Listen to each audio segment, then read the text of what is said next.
Hello, my name's Jamie Comstock-Skipp. I'm currently a PhD candidate at Leiden University.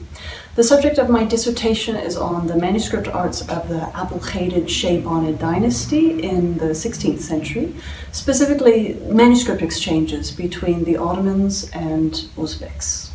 Concepts to consider in Abulghadid Arts of the Book by Jamie Comstock-Skipp. Colloquially, the Persian miniature tradition evokes small, colorful figures seated in ornamented architectural interiors and warriors dueling mythical beasts or dismembering each other. A nuanced typological rubric to categorize Persianate painting came about with B.W. Robinson's examination from 1967, which built on prior scholarship emerging in the 1900s. The main dynastic divisions comprising the span are today accepted to be the following: Mongol, specifically Ilkhanid as it pertains to Iran, Timurid and contemporary Turkmen, Safavid, with 16th century painting from Bukhara and Khorasan under the heading, and Qajar traditions, along with their artistic predecessors Afsharid and Zand, here labeled as post-Safavid. Certain dynasties have received more scholarly attention than others, and classic examples are typically derived from 16th century book illustrations produced for the Iranian Safavid dynasty. The comparative infancy of the field, that is to say, the study of Persianate arts of the book, makes an exploration of its established classification schemes useful, so as to critique the ways in which illustrations from Persian language epics and poems have been labeled before these systems become too entrenched. One ought to be cautious in her acceptance and usage of such rubrics and acknowledge the dynamic between the source materials that shaped the classificatory schema and the ways that the classificatory schema continue to shape the categorization of materials. Inconsistencies in affixing provenances are understandable, given that the materials can be treated as single items or in a group. They can be singular pages or components of larger album compilations. Separate folios can be derived from illustrated manuscripts, or the full manuscript itself, as we see here, can also be a subject of focus. There is ease of fixing provenance when illustrative programs are uniform and styles distinctive. Classifying intact manuscripts as products of one dynasty or one time period is more difficult, however, when the productions are not from royal workshops and often resist single attributions of styles or locations.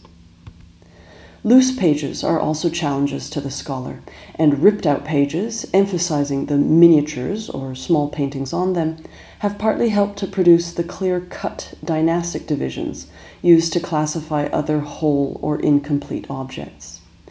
With regard to their typologies based on major regional powers, what then are we to make of manuscripts scribed in one locale but illustrated in another, or were illustrated by multiple artists in a variety of styles? How do we classify illustrated objects that slip in between dynasties and bear traces of reworking and overpainting across decades?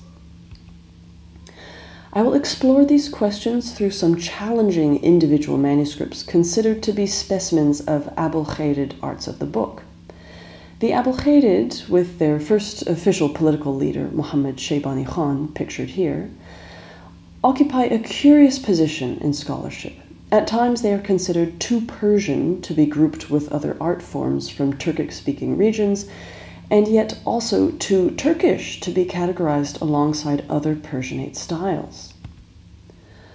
Although the Abulghadids for the entire 16th century administered a domain that had long been at the heart of the Silk Road, few scholars have examined their book arts as little more than products from a marginalized territory and dynasty. I will demonstrate shortcomings and discrepancies in existing taxonomical approaches that fix dynasties, dates, and artistic centers as singular attributions of style to classify complete manuscripts. These approaches do not account for the outliers, the misfits, the unruly manuscripts that defy erected boundaries and constructed categories.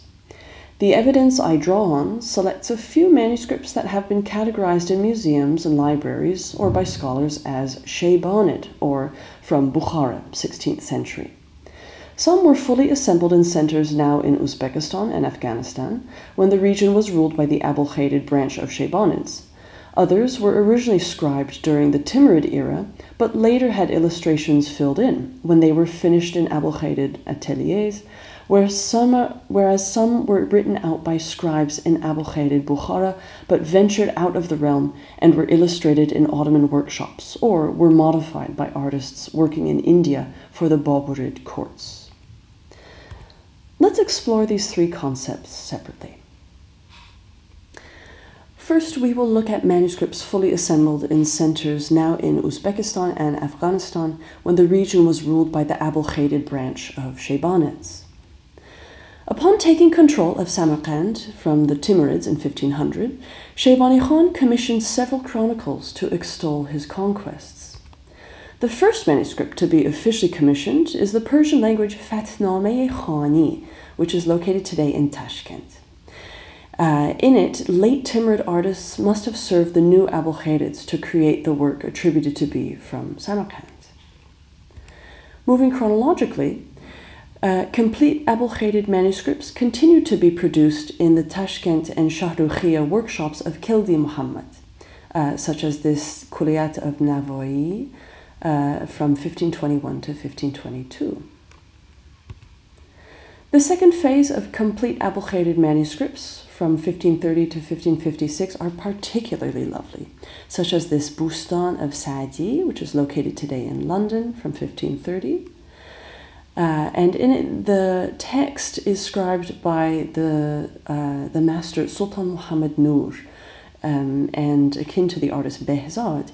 He himself had actually worked for Timurid, Safavid, and Abulkhadid patrons in his lifetime.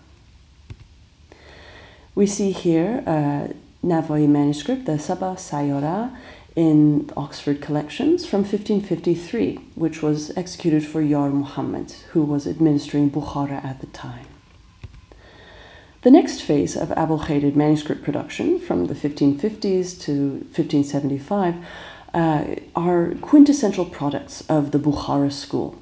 It is when the tradition really comes into its own and is linked to the patronage of the powerful ruler Abdullah bin Iskandar Khan.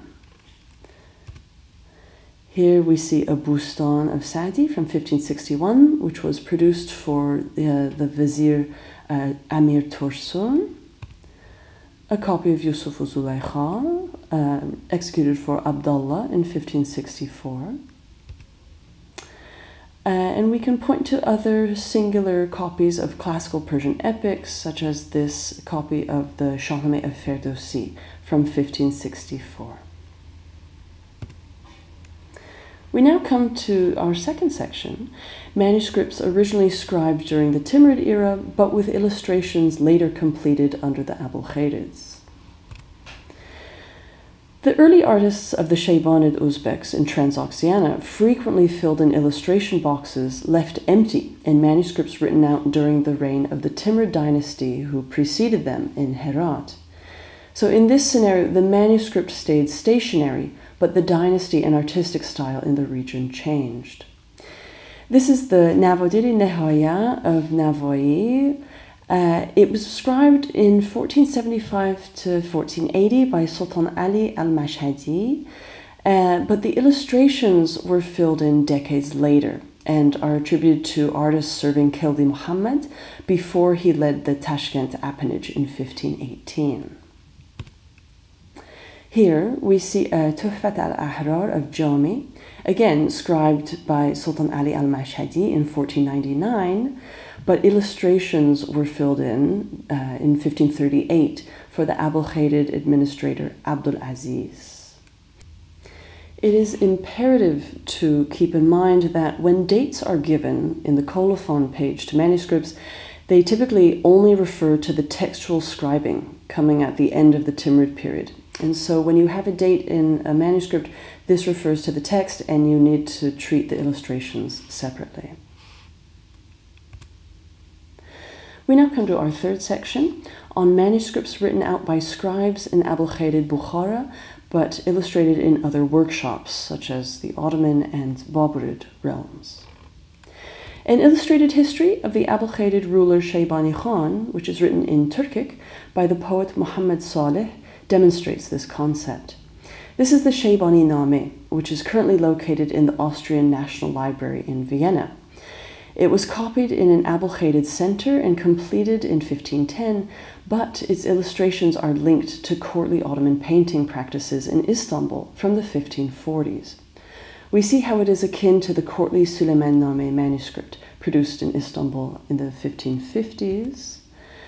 And here, this Sheibani-Name is akin to a Khamsa of Nizami, which is given a provenance of 1540s Istanbul. We see similar domes, patterning, and figural representation. The texts to two Shahnameh manuscripts in the Topkapi collection, one written in Bukhara under Sheibanid rule in the 1530s, and the other by a scribe from Bukhara or of Transoxianan descent. In manuscript H1514 on the left, there is a full colophon carrying the name of the scribe Mahmud bin Muhammad al-Balkhi, and it provides the location of its completion in Bukhara, 1535-36. The other undated manuscript on the right, H1503, has some illustrations carried out in a similar style, and has the name of the scribe Muhammad al-Bukhari. The images yield a different provenance, however, and these illustrations in the two manuscripts suggest a later transit to an artistic site outside of Central Asia. These manuscripts seem to have been carried west, to be taken in and finished by artists working in a studio presumed to be Baghdad when it was under Ottoman rule later in the 16th century. There are several examples of Abulkhated manuscripts being given or taken to the Baburid realm in India, where some paintings were overpainted or new illustrations were added alongside the old ones. Here we have a Bustan of Saadi located today in the Harvard Art Museum in the United States. The order of its production is the following. First, it was scribed by Mir Ali al-Husseini, who was active in the first half of the 16th century. And there is a date given 1531, and Bukhara is the site of this textual transmission. At this time, illustrations were added by Sheikh Zadeh, who had freshly arrived in Bukhara from the Safavid side. Later, many decades following, details were added which are attributed to the painter Bishindas, who operated in India and actually served the great emperors Jahangir, Akbar, and Shah Jahan. And so we can see details of costuming and dress in these figures, but when we compare them to an original manuscript from the Abulkhated realm from the 1530s, 1540s, we see that details have been painted on top of this original Abulkhated material. The last manuscript we will look at is this copy of a Kulliyat-i Navai, which is located today in Istanbul, in the Turkish and Islamic Arts Museum. It was scribed in 1536 by Mir Ali Bukhari for the patron Abdul Aziz, one of the Abulkhated administrators. However, the illustrations are not Uzbek, and indeed they are linked to practices in workshops of Tabriz.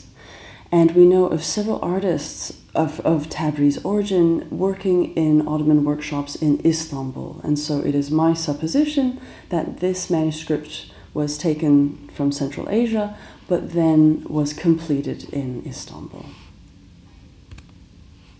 To conclude, books are difficult objects to classify as artworks. They can be revisited, reread, reworked, added onto, painted over, and illustrated much later than when the textual component was penned. These interventions can cross many centuries and outlive the lifespans of their owners. Classifying Persianate arts of the book then proves to confound more than it does to clarify. There is no scholarly advantage to attributing a manuscript to a singular dynastic or stylistic designation. Instead, it is at times necessary to name multiple centers involved in a manuscript's components of manufacture. Following the lead of John Saylor, who researches arts of the book produced in India, scholars should ascribe less weight to the initial stage of an object's existence or date of textual transmission, and instead factor in the manifold effects the art object itself continues to produce long after it has been relinquished to the care of others and in the centuries after the ink has dried. Thank you.